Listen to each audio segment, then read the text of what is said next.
Ang nasinating mga pag-uwan-uwaning na kalabayang mga adlaw, dinigihapon igo alang sa naughan nga dam sa Metro Cebu Water District MCWD. Samtang MCWD mihangop sa plano sa lalawigan nga gamiton ang tanang surface water aron matubag ang pagnihit karon na sa supply sa tubig. Ani ang report. Giba naman sa MCWD nga mula na pa usa ka buwan nga uwan aron mapunduhan pagbalik og tubig ang mga nahubsan nga dam, saklupan ug buhisan. Sa pagkakaroon aduna na lay mukapin sa 6 cubic meters nga tubig ang Haklupan Dam nga aduna untay regular supply nga 33,000 cubic meters.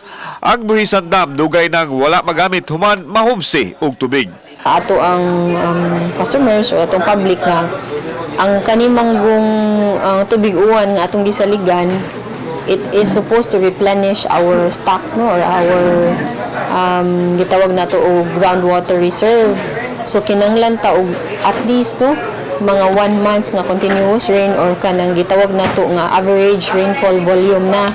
Ang gisaligan sa MCWD mao ang groundwater source nga apektado usab sa nasinating nga mga power interruption. Kasamtangang nigamit karon ang MCWD og bulk water gikan sa Carmen ug laing supplier usab ang posibleng magamit nila sunod buwan.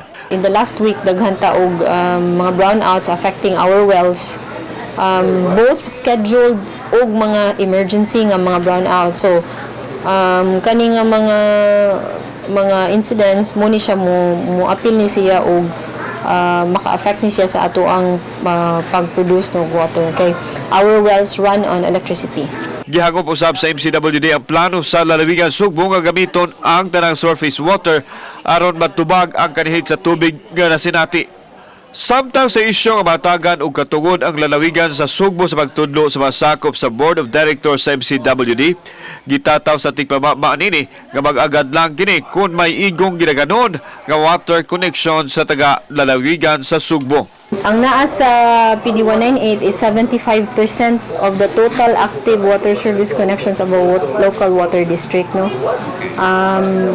Nga nabilong sa boundary sa usa ka city or municipality. So, ang appointing authority ana will be the mayor or of that city or municipality. Otherwise, kung ang dako nga composition is the rest, no?